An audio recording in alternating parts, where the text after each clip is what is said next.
The training hall fell silent the moment Sergeant Dalton wrapped his fingers around her throat.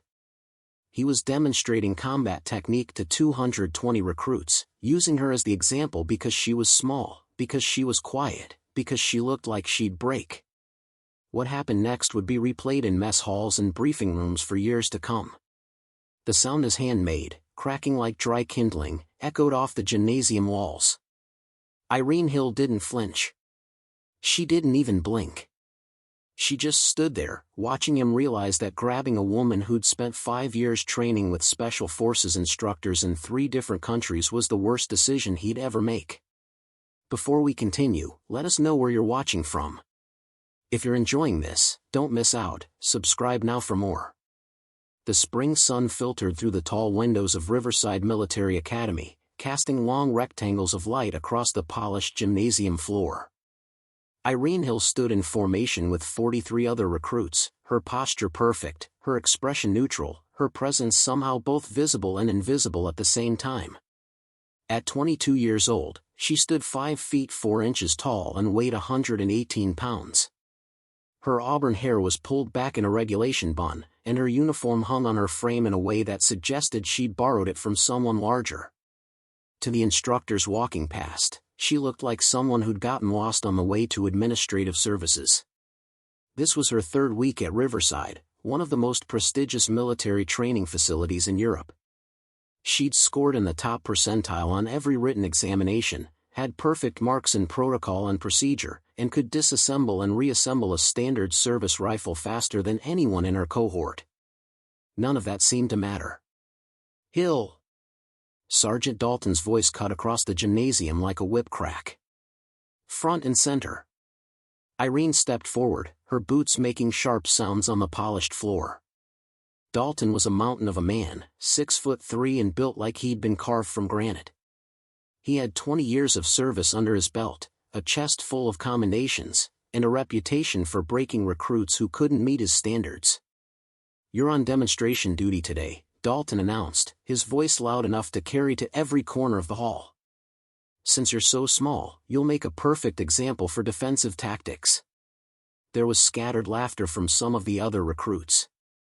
Irene didn't react. She'd heard variations of this observation every day since arriving at Riverside. Too small. Too delicate. Too much of a liability in actual combat situations. What they didn't know, what nobody at Riverside knew, was that Irene had been training since she was 17. Not the standard military conditioning that most recruits received, but something far more intensive. Her father had been a liaison officer stationed across Eastern Europe, and during those years, Irene had sought out every martial arts instructor, every combat specialist, every underground training facility she could find. In Prague, she'd trained with a former Olympic wrestler who specialized in leverage techniques. In Budapest, a retired intelligence operative had taught her pressure points and nerve strikes. In Warsaw, she'd spent 6 months learning a combat system designed specifically for operatives who needed to neutralize larger opponents without firearms. She'd done all of this quietly, methodically, never advertising her skills. Her father had taught her early that the best advantage was the one your opponent didn't know you possessed. "Pay attention, recruits," Dalton continued, gesturing for the class to form a circle around them. "Most of you will face opponents larger and stronger than yourselves in combat situations. Understanding how to break contact and create distance is critical for survival." Irene stood in the center of the circle, aware of every eye in the room watching her. The morning sun had shifted, and now it illuminated half the gymnasium in golden light, leaving the other half in shadow. It was a beautiful spring day outside, the kind of weather that made you forget you were preparing for situations where beauty didn't matter. Dalton moved behind her, his presence looming. "The most common attack pattern you'll face is a grab from behind. Hostage situations, ambushes, close quarters combat. Your attacker will go for control points, throat, shoulder, arms." His hand moved toward her shoulder, demonstrating the motion without actually making contact. Irene tracked his movement in her peripheral vision, cataloging the speed, the angle, the telegraphed intention. "Now, Hill here represents our most vulnerable recruit profile," Dalton said, and Irene felt something cold settle in her stomach. Not fear, but a familiar disappointment. Small frame, limited strength advantage, no apparent combat background. In a real situation, someone like Hill would be considered an easy target. The words hung in the air like smoke. Around the circle, some recruits nodded. Others looked uncomfortable. A few, including a tall recruit named Patterson from Sweden, wore expressions of barely concealed disdain. Irene had learned to recognize that look over the past 3 weeks. It was the expression of people who'd already decided she didn't belong here, that her presence was somehow diminishing the prestige of their training program. The key to surviving such encounters, Dalton continued, is immediate and decisive action. You cannot hesitate. You cannot second-guess. The moment contact is made, you respond with maximum force and tactical precision. He demonstrated several defensive techniques, using Irene as a stationary prop. She moved when instructed, reset to position when told, and maintained her neutral expression throughout. Inside, she was analyzing every technique he showed, noting the assumptions he was making, the openings he was leaving. Dalton's system was effective for opponents of roughly equal size and strength. But it relied heavily on physical power to execute throws and breaks. For someone smaller, someone like her, these techniques would fail against a determined larger attacker. She'd learned different methods. Systems based on anatomy and physics rather than strength. Ways to use an opponent's mass and momentum against them. Techniques that turn size from an advantage into a vulnerability. Tomorrow, Dalton announced as the demonstration concluded, we'll begin full contact sparring. Everyone will rotate through partners. You'll learn quickly where your weaknesses lie. As the formation dispersed for lunch, Irene overheard Patterson talking to a cluster of recruits near the equipment lockers. Did you see the way Dalton used her as a demonstration dummy? Patterson laughed, his voice carrying across the gymnasium. She just stood there like a mannequin. I give her 2 weeks before she transfers to communications or logistics. Maybe that's where she belongs, another recruit added. Not everyone's cut out for combat roles. No shame in finding your appropriate level. Irene walked past them toward the exit, her expression unchanged. She'd heard similar conversations throughout her life. People who looked at her and saw limitations. Who measured capability by physical size and made assumptions about what she could or couldn't accomplish. Let them assume, she thought, stepping out into the spring sunshine. Let them underestimate. Because in 6 months, when training intensified and the real evaluations began, they'd discover what 5 years of preparation looked like. They'd learn that the quietest person in formation might also be the most dangerous. But that was 6 months away. For now, Irene had equipment to maintain, techniques to practice, and a growing sense that Sergeant Dalton's demonstration was only the beginning of a much larger pattern of dismissal. She just didn't know yet how dramatically that pattern would be shattered. The mess hall buzzed with the usual lunch hour chaos. 200 recruits filled the space, their conversations creating a wall of sound that made private discussions nearly impossible. Irene sat at a corner table, her tray of food mostly untouched, a training manual open in front of her. She wasn't actually reading the manual. She'd memorized its contents within the first week. Instead, she was watching the social dynamics of her cohort unfold, mapping the alliances and hierarchies that were forming. Patterson held court at the largest table, surrounded by a group of recruits who seemed to gravitate toward confidence and physical presence. He was demonstrating something with his hands, probably recreating a technique for morning training, and his audience laughed at whatever commentary he was providing. At another table, a group of more serious recruits discussed tactical theory, their conversation focused on weapons systems and deployment strategies. They occasionally glanced toward Irene, their expressions suggesting they'd debated whether to invite her to join them and decided against it. Mind if I sit? A voice asked. Irene looked up to find Lieutenant Weber standing beside her table. Weber was one of the junior instructors, only 28 years old, and she had a reputation for being both demanding and fair. Unlike Dalton, she didn't seem to make assumptions based on physical appearance. Of course, Lieutenant, Irene said, closing her manual. Weber sat down with her own lunch tray, but didn't immediately eat. Instead, she studied Irene with an expression that suggested she was solving a puzzle. "You were very composed during Dalton's demonstration this morning," Weber said finally. "Thank you, Lieutenant." Most recruits would have been embarrassed or angry about being used as a prop to illustrate vulnerability. Weber took a bite of her sandwich, still watching Irene carefully. "You showed neither reaction." Irene chose her words carefully. "The demonstration served a training purpose. Personal feelings aren't relevant to the lesson." "That's a very mature perspective," Weber said. "It's also the kind of answer someone gives when they're hiding something." The statement hung between them. Around the mess hall, conversations continued, but Irene suddenly felt very aware that this exchange might be more significant than it appeared. "I'm not sure what you mean, Lieutenant," Irene said. Weber smiled slightly. "I've been reviewing personnel files. Yours is interesting. Top marks in every academic category.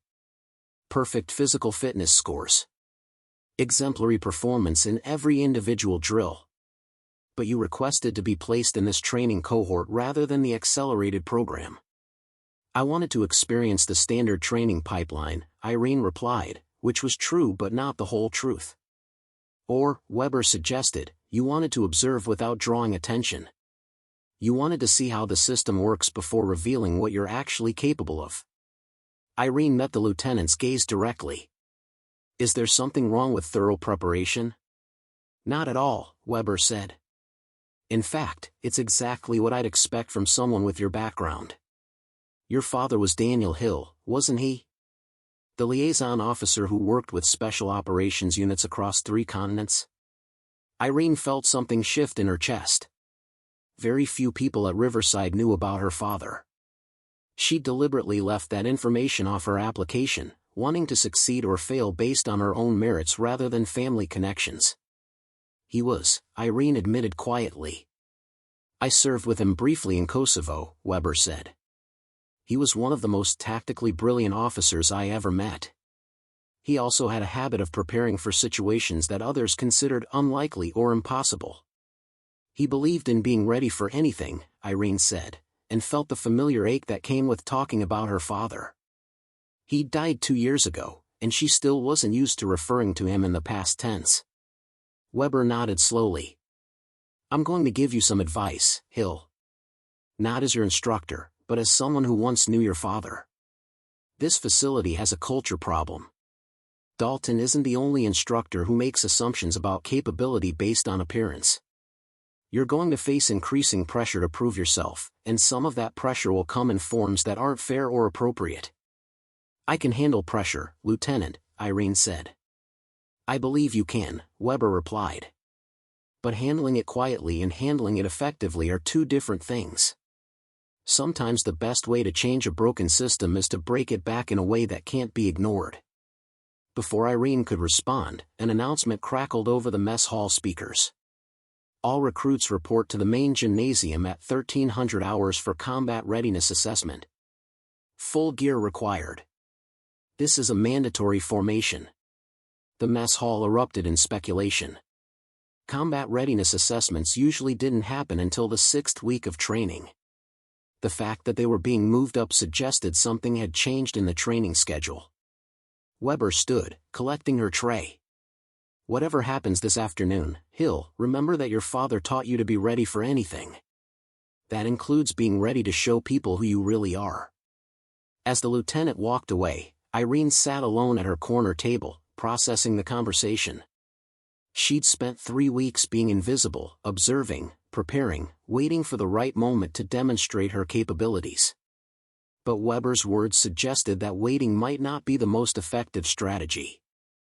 The afternoon assessment would involve full-contact combat scenarios. Recruits paired against each other in situations designed to test their ability to apply training under pressure. It was exactly the kind of evaluation where being underestimated could become either a liability or an advantage. Irene thought about the techniques she'd learned in Prague, Budapest, and Warsaw. Systems designed specifically for smaller operators facing larger opponents. Methods that turned apparent weakness into tactical advantage.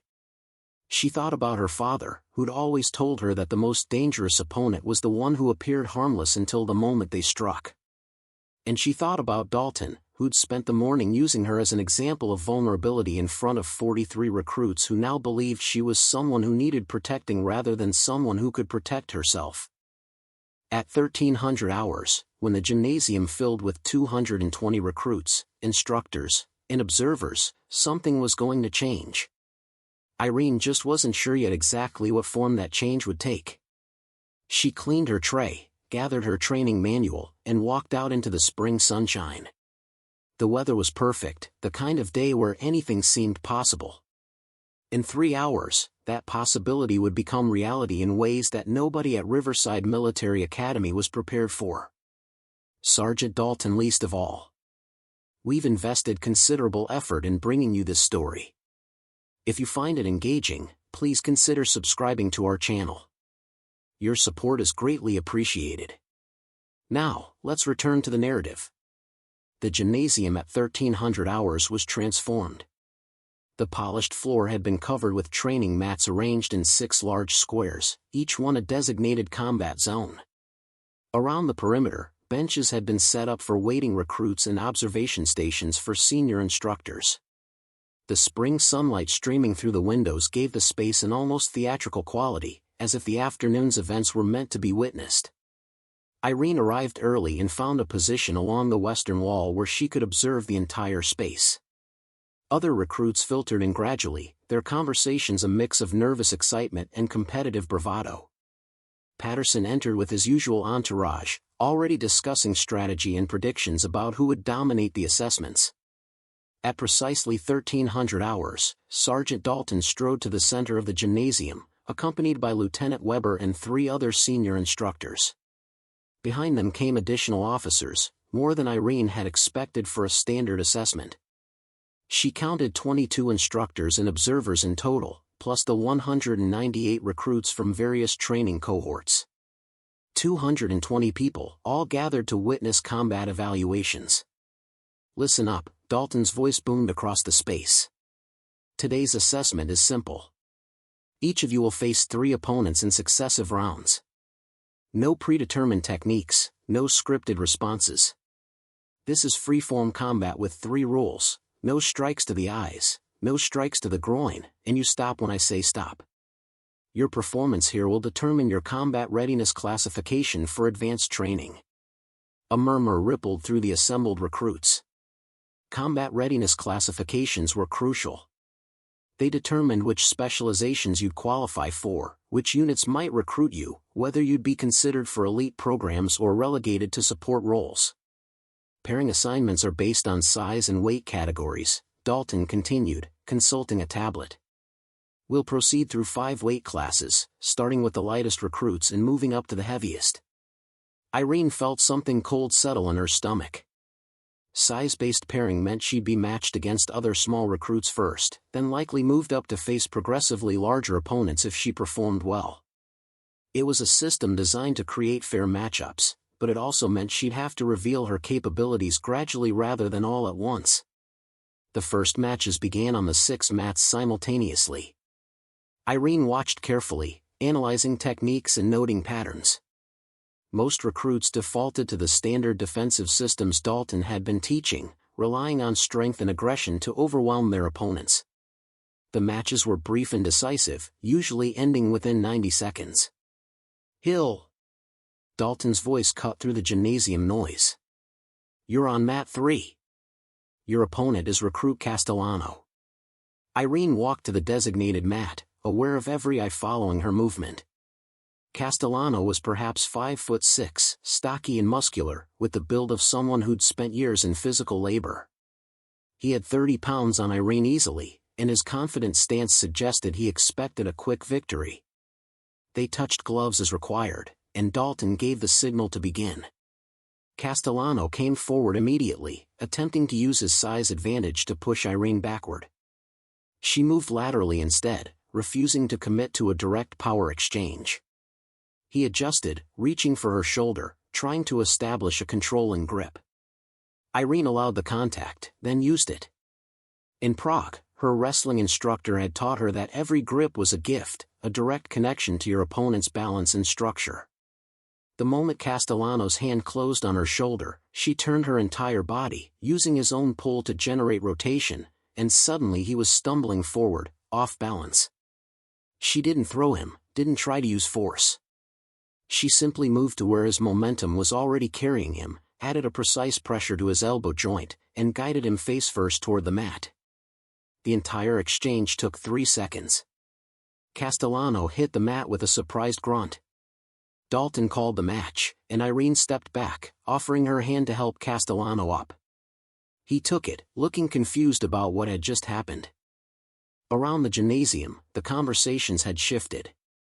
People were watching Mat 3 now, paying attention to the small recruit who'd just dismantled an opponent 30 pounds heavier without appearing to exert any effort at all. Patterson stood near Mat 5, his expression thoughtful. Lieutenant Weber stood beside Dalton, and Irene caught the slight smile on the lieutenant's face. The afternoon was just beginning. Irene's second match came 15 minutes later, after she'd watched 6 more rounds across the other mats. Her opponent this time was a recruit named Volkov, taller and more experienced-looking than Castellano. He had the controlled movements of someone with martial arts training, and he approached the match with clear respect rather than dismissive confidence. The signal came, and Volkov advanced cautiously. He didn't rush, didn't try to overwhelm with size. Instead, he probed with careful strikes, testing Irene's defensive reactions. It was smart fighting, the approach of someone who understood that information was as valuable as aggression. Irene gave him what he was looking for, blocking in conventional ways, moving with standard defensive patterns. She let him think he was reading her system, understanding her capabilities. Then, when he committed to a combination strike that required him to shift his weight forward, she simply wasn't where he expected. The nerve strike she'd learned in Budapest was designed to be invisible to observers. It looked like she'd merely touched a shoulder, a deflection or a light contact. But the precisely applied pressure to the brachial plexus cluster caused Volkov's entire right arm to go momentarily numb. His eyes widened in surprise as his arm failed to respond. Irene used that half-second of confusion to step inside his guard and apply a joint lock that brought him to his knees. Again, to observers, it looked effortless. To Volkov, it felt like his shoulder was about to separate. Dalton called the match. Volkov stood up slowly, rotating his shoulder experimentally, looking at Irene with new recognition. "Where did you train?" he asked quietly. "Various places," Irene replied, then moved off the mat. By the third match, the entire gymnasium had stopped to watch Mat 3. Irene's opponent was Patterson, pulled from his weight class specifically because Dalton wanted to see how she'd perform against someone significantly larger and more aggressive. Patterson stood 6'2" and outweighed Irene by more than 80 pounds. He'd been watching her previous matches, and his expression suggested he'd decided she was using tricks that wouldn't work against real strength. "Let's see how your techniques work against someone who won't go down easy," Patterson said as they took their positions. The signal came, and Patterson exploded forward with the kind of aggressive charge that worked on most opponents. He was fast for his size, his hands reaching to establish a controlling grip, probably planning to use his weight advantage to pin her to the mat. Irene moved diagonally, using his momentum against him. The system from Warsaw was built on this principle, that larger opponents generated more force and therefore provided more energy to redirect. Patterson's charge became a stumble as his target disappeared from his expected position. But Patterson was better than her previous opponents. He recovered quickly, adjusted his angle, and managed to catch her arm. His grip was strong, confident, the hold of someone who believed physical strength determined outcomes. Irene didn't fight the grip. Instead, she moved with it, turning into Patterson rather than away, getting close enough that his size became a disadvantage. At this range, his long arms had no leverage. Her short arms had all the angles they needed. The throw that followed was pure physics. She used his grip as a pivot point, dropped her weight suddenly, and turned her entire body. Patterson's mass, his forward momentum, his confident grip, all became liabilities. He went over her hip in a textbook throw, but faster and harder than training room demonstrations because she wasn't slowing him down for safety. He hit the mat with an impact that echoed across the gymnasium. For a moment, everyone held their breath, waiting to see if he'd get up angry or injured. Patterson rose slowly, his face red, his expression stunned. "Where the hell did you learn that?" he demanded. Before Irene could respond, Dalton's voice cut across the space. "Interesting techniques, Hill. Very interesting. But let's see how they work in a real combat scenario, not these controlled matches." He stepped onto mat 3, and the gymnasium fell completely silent. Irene felt something shift in the atmosphere, a tension that hadn't been there moments before. "I'm going to demonstrate," Dalton announced to the assembled crowd, "how these leverage-based techniques fail against an opponent who understands them and has superior strength to counter them." Lieutenant Weber stepped forward. "Sergeant, that's not standard protocol for these assessments." "I'm aware, Lieutenant," Dalton replied, not taking his eyes off Irene. "But Hill here has raised questions about the effectiveness of standard training versus specialized techniques. I think it's important we address those questions thoroughly." The gymnasium had gone completely silent. 220 people watched as Sergeant Dalton positioned himself across from Irene on mat 3.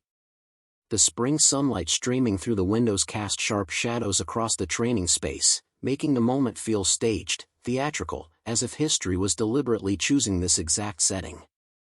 Irene kept her expression neutral, but internally she was calculating. Dalton outweighed her by more than 100 pounds and had 20 years of combat experience. More importantly, he was approaching this demonstration with ego invested, which made him dangerous in unpredictable ways. "The scenario," Dalton announced, his voice carrying to every corner of the gymnasium, "is a hostage situation. Hill, you've been captured by an enemy combatant who's attempting to use you as a shield. I'm going to demonstrate how your specialized techniques fail when facing a trained opponent who has proper positioning and strength advantage." Lieutenant Weber started to object again, but a senior colonel raised his hand, apparently curious to see how this would unfold. Around the gymnasium, instructors and recruits pressed closer, forming a tight circle around mat 3. "Ready position," Dalton commanded. Irene centered her stance, her breathing calm and measured. She'd faced larger opponents hundreds of times in training, but always in controlled environments with instructors who understood the risks. This felt different. Dalton was performing for an audience, proving a point, and men proving points often pushed boundaries beyond what was safe or appropriate. Dalton moved behind her, his presence looming. In a real hostage scenario, the enemy establishes control through intimidation and physical dominance. They'll use pressure points, restricted breathing, pain compliance. Like this. His hand moved toward her shoulder, but it was a feint. His actual target was her neck, his fingers closing around her throat from behind with significant force. Not enough to crush her windpipe immediately, but enough to restrict breathing and establish dominance. It was the exact scenario her Warsaw instructor had prepared her for. The human neck, her instructor had explained, is surrounded by some of the most sensitive neural clusters in the body. The carotid arteries, the vagus nerve, the cervical spine, all vulnerable points that most people instinctively protect. But protection creates tension, and tension makes you vulnerable in different ways. The key was not to resist. Not to tense. Not to give your opponent the physical feedback they expected. Dalton's grip tightened, and Irene could feel his confidence in the hold. He was demonstrating for the audience, showing how easily strength could overcome technique. Around them, she could hear uncomfortable shuffling from some observers, as if they weren't certain this demonstration was appropriate but didn't know how to stop it. "You see," Dalton was saying, his voice steady and professional even as his hand constricted her airway, "leverage techniques require positioning and mobility. When you've already been compromised, when the enemy has established control, those techniques become ineffective against superior strength and proper understanding of anatomy." Irene remained perfectly still, not fighting the grip, not showing distress. She was counting heartbeats, timing the moment when Dalton's confidence would peak and his attention would shift from defense to demonstration. 3 heartbeats. 4. 5. His grip adjusted, tightening further to emphasize his point to the watching crowd. That adjustment was the opening she'd been waiting for. The microsecond when his focus was on his fingers, on the pressure he was applying, on the audience he was performing for, instead of on the opponent in his grasp. The technique from Warsaw had a name in Polish that translated roughly to the serpent's gift. It was based on the principle that the most effective strikes come from positions of apparent helplessness, and that the human hand, for all its strength, was actually a collection of fragile bones held together by vulnerable tendons. Irene moved with sudden, explosive precision. Her right hand came up and back, not to break his grip directly, but to strike a specific point on his wrist. The radial nerve, where it ran close to the surface, vulnerable to targeted impact. Simultaneously, her left hand moved to his fingers, applying pressure not to pull them away, but to hyperextend them in the exact direction they weren't designed to bend. And her entire body rotated, suddenly and violently, in a direction that turned Dalton's control and grip into a liability. 3 things happened in less than 2 seconds. First, the nerve strike to his wrist caused involuntary muscle spasm. Second, the pressure on his hyperextended fingers exceeded their structural limits. Third, the rotation of her body added torque that multiplied the force on his compromised hand exponentially. The sound was distinctive. Not a single crack, but multiple small breaking sounds, like someone stepping on dry kindling. Dalton's metacarpal bones, designed to handle pressure along their length but not torque from unexpected angles, fractured in 3 places. Sergeant Dalton's hand released Irene's neck involuntarily, the neural signals from his broken bones overriding any conscious control. He stumbled backward, his face shifting from confident demonstration to shocked recognition that something had gone terribly wrong. Irene stepped away, her breathing controlled despite the restricted airway moments before, and turned to face him. The gymnasium remained absolutely silent, 220 people frozen in the moment of realization that they'd just witnessed something unprecedented. Dalton looked at his hand, which was already beginning to swell. His fingers sat at angles that weren't quite natural, and when he tried to flex them experimentally, his face went pale with pain. "Medic," Lieutenant Weber called sharply, breaking the silence. "Sergeant Dalton needs immediate medical attention." 2 medical personnel rushed forward with a field kit, beginning their assessment of Dalton's injury. Around the gymnasium, conversations erupted in urgent whispers. Recruits clustered in groups, replaying what they'd witnessed, trying to understand how someone Irene's size had broken the hand of a man more than twice her weight. Patterson stood near mat 5, his earlier dismissiveness replaced by something approaching awe. Volkov, her second opponent, was explaining something to a group of recruits, demonstrating with his hands how Irene's technique had utilized leverage in anatomy rather than strength. The senior colonel who'd allowed the demonstration to proceed stepped forward, his weathered face unreadable. "Hill," he said quietly, "report to my office immediately following this formation." "Yes, sir," Irene replied, her voice steady despite the adrenaline still flooding her system. Lieutenant Weber moved beside the colonel, speaking in low tones that Irene couldn't quite hear. She caught fragments: unauthorized physical contact, inappropriate demonstration, specialized training background. The conversation was clearly about more than just the afternoon's events. The medical team had stabilized Dalton's hand and was preparing to transport him to the base medical facility. As they helped him to his feet, he looked at Irene with an expression that combined pain, shock, and something that might have been respect. "Where did you train?" he asked, the same question Volkov had posed earlier. "Prague, Budapest, and Warsaw, Sergeant," Irene replied. 5 years of preparation with specialists in asymmetric combat techniques. Dalton nodded slowly, processing this information. "You could have stopped me differently. Could have demonstrated your point without breaking my hand." "Yes, Sergeant," Irene agreed. "But you were demonstrating how to control someone in a hostage scenario with life-threatening force applied to the neck." "I responded with the appropriate level of defensive action for that threat level." The logic was undeniable. Dalton had established a scenario where the threat was potentially lethal. Irene had responded with exactly the kind of decisive action that military doctrine demanded. That her response had resulted in his injury was a consequence of his choice to use excessive force in what should have been a controlled demonstration. As the medical team escorted Dalton from the gymnasium, the colonel addressed the assembled recruits. Let this afternoon serve as a lesson in multiple principles. First, never underestimate an opponent based on physical appearance. Second, specialized training and preparation can overcome apparent disadvantages. Third, and most importantly, the application of force must always be appropriate to the situation and context. He paused, his gaze sweeping across the crowd before settling on Irene. Hill demonstrated textbook defensive technique against what had become an inappropriate use of force in a training environment. Her response was measured, effective, and entirely justified given the circumstances. Around the gymnasium, recruits exchanged glances. The colonel's words were carefully chosen, simultaneously praising Irene's technique while criticizing Dalton's demonstration without directly saying so. Assessments are concluded for today, the colonel announced. Dismissed.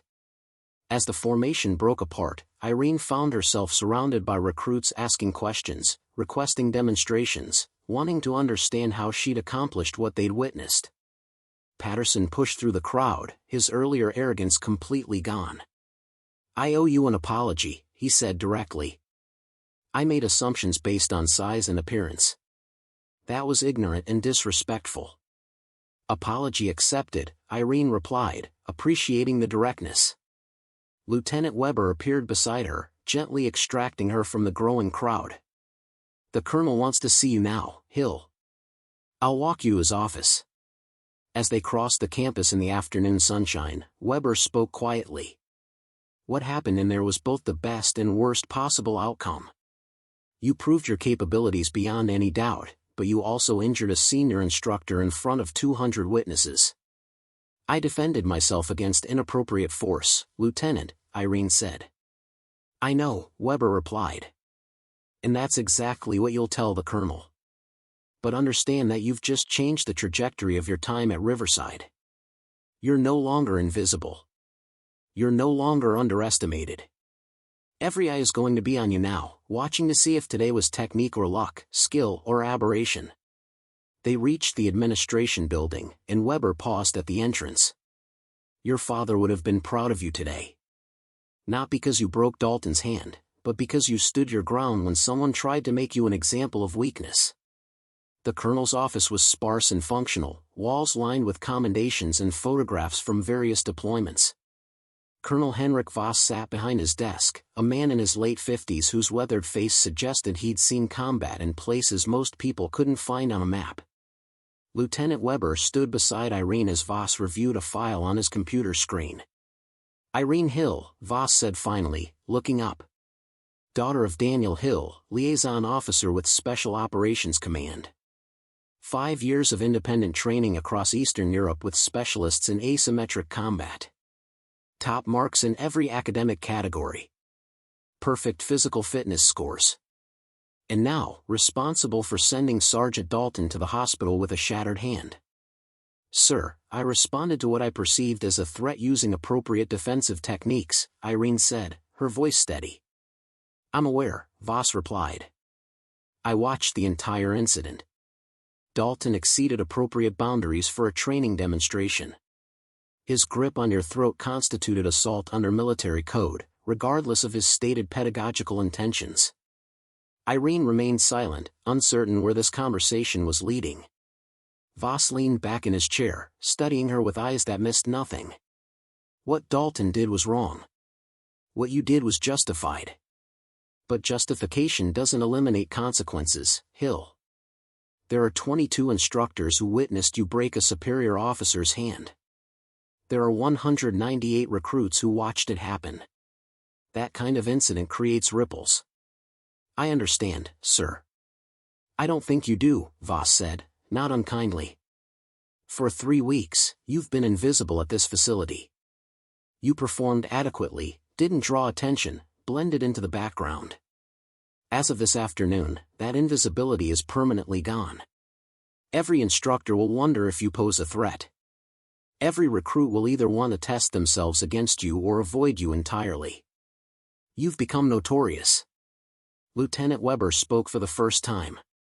Sir, with respect, Hill's capabilities are exactly what we should be cultivating in special operations candidates. Her preparation, her discipline, her ability to remain composed under pressure, these are exceptional qualities. I agree, Voss said. Which is why I'm offering Hill a choice. He pulled 2 folders from his desk and placed them in front of Irene. Option 1, you continue in the standard training program. You'll face increased scrutiny, constant testing, and the challenge of proving that today wasn't a fluke. You'll graduate in 6 months with standard certification, and you'll likely be assigned to a conventional unit where your specialized skills will be underutilized. He tapped the second folder. Option 2, immediate transfer to the Advanced Combat Systems program. It's a specialized track that trains operatives for asymmetric warfare situations. Small unit tactics, unconventional combat, operations where being underestimated is an advantage rather than a liability. Irene looked at the folders, understanding that this decision would define the rest of her military career. The standard path offered predictability and conventional success. The specialized path offered something else entirely, opportunities that most soldiers never accessed, but also dangers that most never faced. The advanced program has a 40% attrition rate, Voss continued. It's designed for operatives who will work in situations where backup isn't coming, where rules of engagement are ambiguous, and where survival depends on skills exactly like the ones you demonstrated today. When would the transfer begin? Irene asked. Monday morning, Voss replied. 3 days from now. You'd leave Riverside and report to a different facility, one that doesn't appear on standard military maps. Your training would be classified, your eventual assignments would be classified, and most of your family wouldn't know what you actually do for a living. Lieutenant Weber added quietly, it's the path your father recommended for you before he died. He left a letter with Personnel Command, sealed and dated 2 years ago, suggesting that if you ever demonstrated certain capabilities, you should be offered this opportunity. Irene felt something catch in her throat. Her father had known, had predicted that eventually her skills would be noticed, and had prepared a path for her even after his death. I don't need 3 days to decide, sir, Irene said, meeting Voss's gaze directly. I accept the transfer to the advanced program. Voss nodded slowly, as if this was the answer he'd expected. Then as of this moment, you're reassigned. Pack your gear, say goodbye to anyone you need to, and report to the administration building at 0600 Monday morning. The news of Irene's transfer spread through Riverside faster than official communications could travel. By dinner time, everyone knew that the recruit who'd broken Sergeant Dalton's hand was being moved to a classified program. Speculation ran wild about what that meant, where she was going, what she'd be trained to do. Irene spent Friday evening packing her belongings, a process that took less time than most recruits would need. She'd arrived at Riverside with minimal possessions, and she'd acquired little during her 3 weeks there. Her most valuable possessions were intangible, the knowledge she'd gained observing the facility's culture, the lessons learned about institutional assumptions, and the confirmation that her years of preparation hadn't been wasted. Patterson found her in the barracks common area, where she was organizing her field gear. He approached hesitantly, as if uncertain of his reception. I heard you're leaving, he said. Monday morning, Irene confirmed, not pausing in her packing. Look, I wanted to say again that I was wrong about you. Not just wrong, but actively disrespectful. I made judgments based on size and gender, and I dismissed your capabilities without ever giving you a chance to demonstrate them. Irene looked up at him, seeing genuine remorse in his expression. What changed your mind? The fact that I hurt someone, or the fact that I could have hurt you? Patterson considered the question seriously. Both, honestly. But more than that, I realized I'd been taught to equate capability with physical presence. Big soldiers, loud soldiers, aggressive soldiers, those were the ones I assumed would be most effective. You showed me that the most dangerous person in the room might be the one nobody's paying attention to. That's a valuable lesson, Irene said. Remember it when you're deployed. the enemy who seems least threatening might be the one who kills you. Over the weekend, others came to speak with her.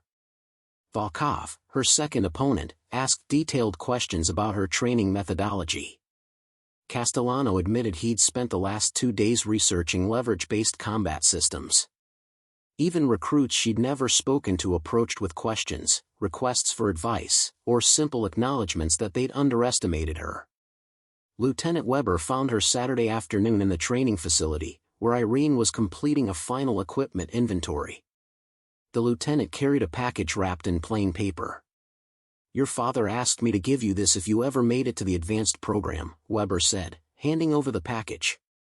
"He gave it to me 6 months before he died, said he had a feeling you'd need it eventually." Irene unwrapped the package carefully. Inside was a small leather journal, worn and weathered from years of use. She recognized it immediately as one of her father's field notebooks, the kind he'd carried on every deployment. Opening the cover, she found an inscription in his familiar handwriting, "For Irene, when you're ready to walk the path we discussed.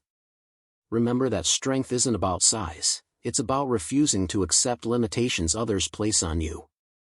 Make them see what you're capable of, then exceed even those expectations. I'm proud of you. Always have been, always will be." The words blurred as tears filled Irene's eyes. Weber looked away tactfully, giving her a moment to compose herself. "He knew," Irene said quietly. "He knew I'd end up here. He knew you had potential that conventional training wouldn't fully develop," Weber replied. "He also knew that proving yourself would require breaking some expectations, possibly some bones along the way." Sunday evening, Irene sat alone in the barracks, reviewing her father's journal. The pages contained tactical observations, philosophical reflections, and detailed notes about unconventional warfare. Near the end, she found a section titled "Notes for Irene," filled with advice about navigating military culture as someone who didn't fit standard profiles. One passage stood out: "The military values conformity because conformity creates predictable outcomes. But warfare isn't predictable, and the operators who succeed in unpredictable situations are those who've learned to think beyond standard doctrine. Your size, your approach, your tendency to prepare quietly rather than demonstrate loudly, these aren't weaknesses. They're advantages if you use them correctly. Let others underestimate you, then show them why that was a mistake." Monday morning arrived with clear skies and cool temperatures. Irene stood in front of the administration building at 0550, her gear packed and ready. Lieutenant Weber appeared at 0555, carrying transfer orders and travel documents. "Your transport leaves in 30 minutes, Weber said. "The facility you're going to isn't officially named.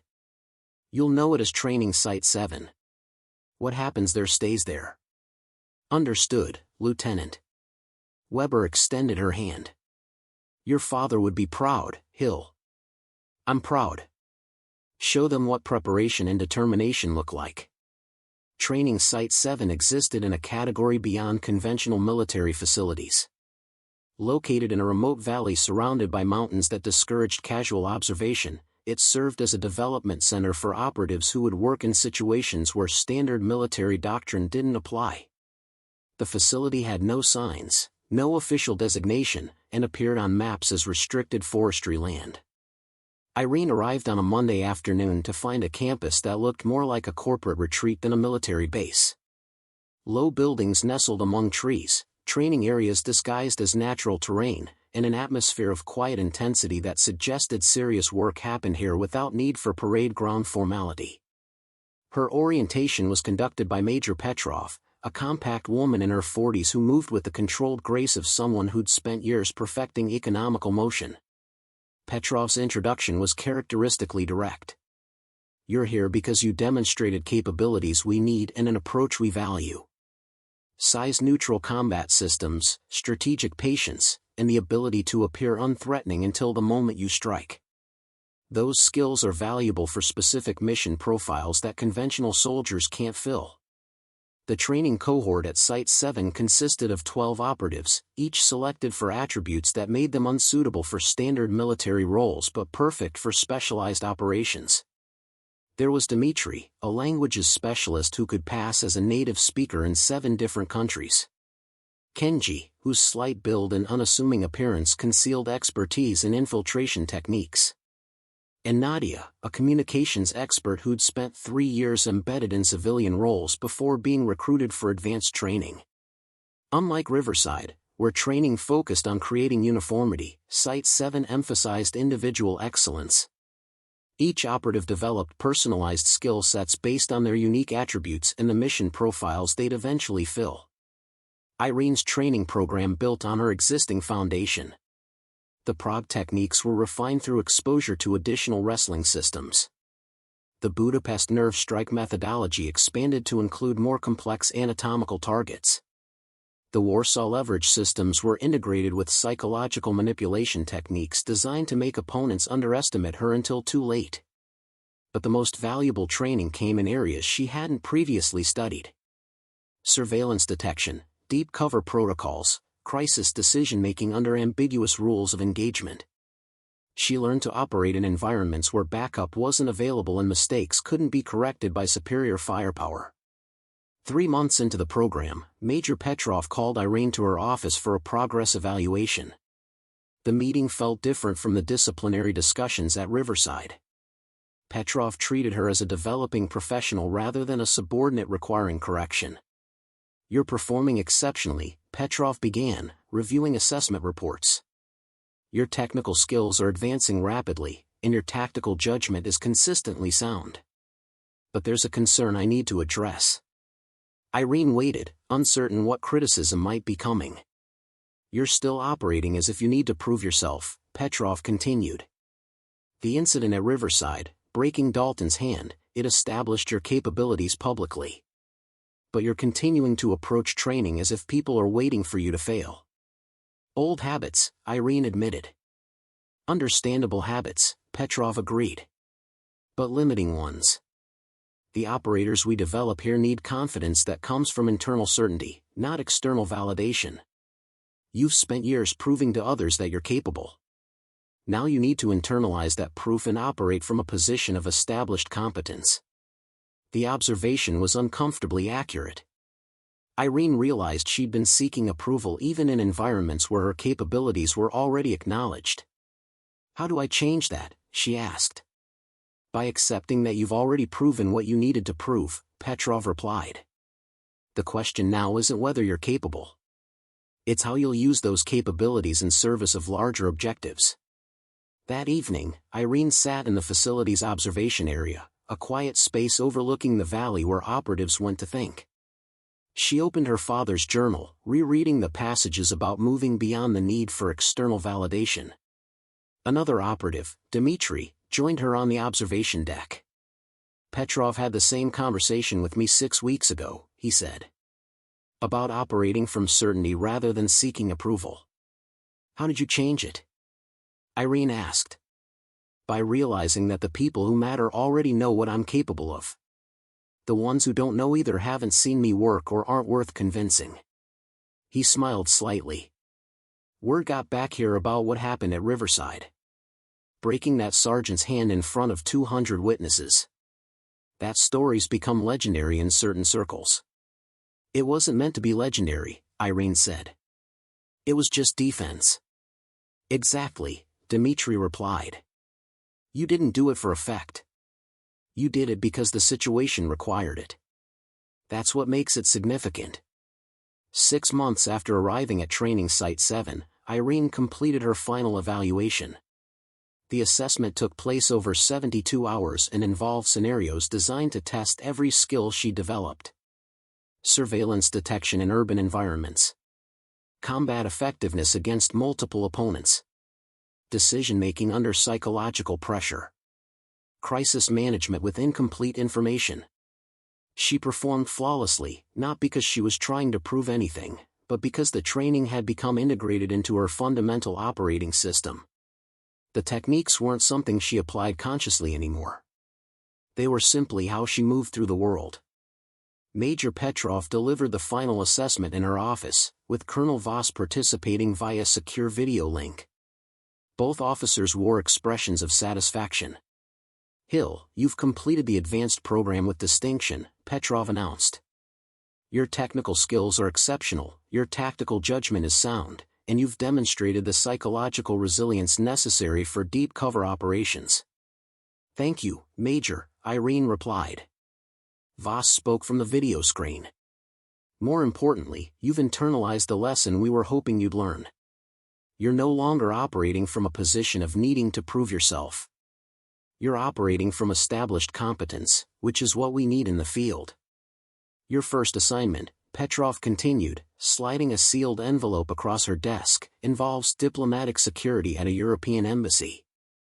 The threat profile suggests attempts will be made to exploit security personnel who appear vulnerable. You'll be part of a protection detail where being underestimated is operationally valuable. Irene accepted the envelope, understanding what it represented. Not just an assignment, but validation that her approach, her preparation, her refusal to accept limitations, had created opportunities that wouldn't have existed otherwise. There's something else, Voss said from the screen. Sergeant Dalton requested permission to speak with you before you deploy. His hand has healed, and he's back to full duty at Riverside. He specifically asked to deliver a message personally. 2 days later, Dalton arrived at Site 7. The meeting took place in a private conference room, with just the two of them present. His hand had healed well, though Irene noticed he still favored it slightly when gesturing. Hill, Dalton began, I owe you an apology that I should have delivered months ago. What I did in that gymnasium was wrong on multiple levels. I used excessive force, I violated training protocols, and I turned you into a demonstration of vulnerability when you deserved to be treated as a capable soldier. I appreciate that, Sergeant, Irene said. What you did, breaking my hand, it was the appropriate response to inappropriate force. I've had months to think about it, to review the incident, to understand what I did wrong. He paused, choosing his words carefully. But more than that, you taught me something about assumptions. I looked at you and saw limitations. I should have looked at you and seen preparation. We both learned something that day, Irene offered. Dalton nodded slowly. I've changed how I conduct training at Riverside. No more demonstrations that put recruits in vulnerable positions. No more assumptions about capability based on physical appearance. And I tell every new cohort about the recruit who broke my hand because I underestimated her preparation. I'm not sure I should be a cautionary tale, Irene said with slight smile. You're not a cautionary tale, Dalton replied. You're an example of what happens when determination meets preparation. When someone refuses to accept the limitations others place on them. They talked for another 30 minutes, a conversation between two professionals who'd learned from a shared experience. When Dalton left, Irene felt a sense of closure about the incident that had changed her trajectory. Her deployment to the European embassy began the following week. The work was exactly as described. Diplomatic security with a protection detail where appearing unthreatening was operationally valuable. She integrated into the team smoothly, her capabilities known to her supervisors but not advertised to potential threats. 3 months into the assignment, a situation developed that required exactly her skill set. An attempted intrusion by someone who'd surveilled the embassy security and identified what he thought was the weakest member of the protection detail. A small woman who appeared to be administrative support rather than trained security. The confrontation lasted approximately 8 seconds. The intruder was detained, disarmed, and restrained before he fully understood what had happened. Later, reviewing security footage, the embassy security chief pointed out the moment when the intruder's confident aggression turned to confused recognition that he'd made a catastrophic miscalculation. That's exactly why we requested you for this detail, the security chief said. People see what they expect to see, and they expect small women to be vulnerable. By the time they realize their mistake, you've already neutralized the threat. That evening, writing in her father's journal which she'd carried through training and deployment, Irene reflected on the path that had brought her from Riverside to this moment. The years of preparation in Prague, Budapest, and Warsaw. The 3 weeks of being dismissed and underestimated.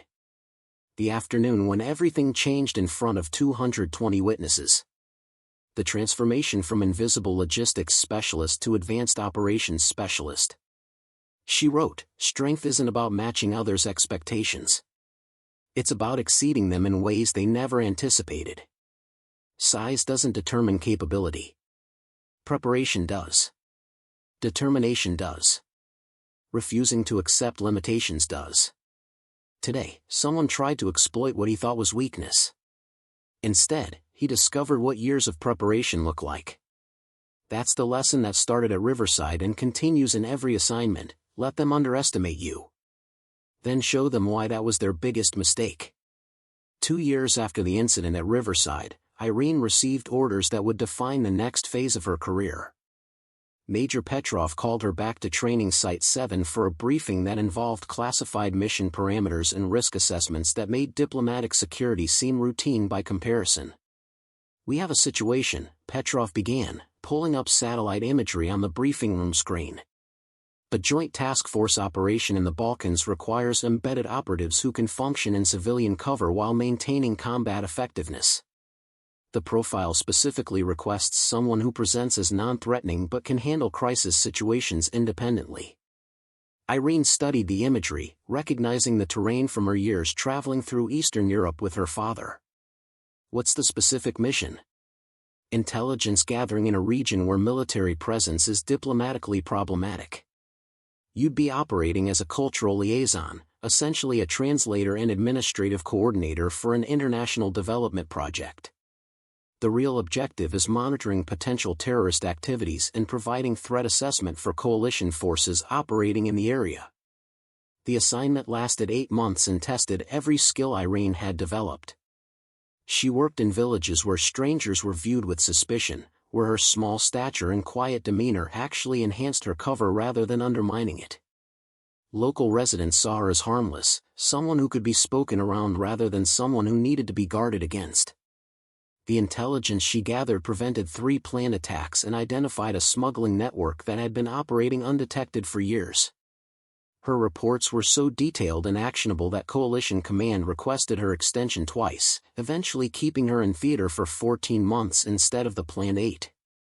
During that deployment, she faced situations that required the full spectrum of her training. A confrontation with hostile operatives who attempted to intimidate her away from a surveillance target.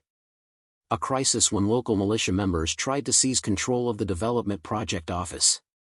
Multiple scenarios where appearing vulnerable became the tactical advantage that allowed her to operate effectively. The most significant incident occurred during her 13th month, when intelligence indicated an imminent attack on the coalition compound. Irene identified the threat through observation that other operatives had missed, noticing patterns in local behavior that suggested coordinated surveillance and planning. Her warning gave coalition forces time to harden defenses and position quick reaction units. When the attack came, it was repelled with minimal casualties specifically because Irene's intelligence had provided accurate threat assessment and timing. The operation commander, a colonel who'd initially questioned why his intelligence section included someone who looked like an administrative assistant, personally commended her performance. "You saved lives," he said simply. "Your intelligence was more valuable than an entire surveillance battalion because nobody suspected you were collecting it." When Irene finally returned to Training Site 7, she found her reputation had evolved. The story of the recruit who'd broken Sergeant Dalton's hand had become legend among special operations communities, but now it was paired with documented operational successes that proved the incident hadn't been luck or aberration. Major Petrov greeted her return with characteristic directness. "You've proven the concept we were developing when we created your training program. Size-neutral operatives who can function in roles where conventional soldiers would be identified and neutralized. Command wants to expand the program, and they want you to help develop the curriculum." The proposition represented a fundamental shift. From operator to instructor, from proving herself to teaching others how to exceed expectations that society placed on them based on physical appearance. "I'd be honored, Major," Irene replied. "There's one condition," Petrov added with slight smile. "You have to go back to Riverside first. Colonel Voss specifically requested that you deliver a guest lecture to the current training cohort."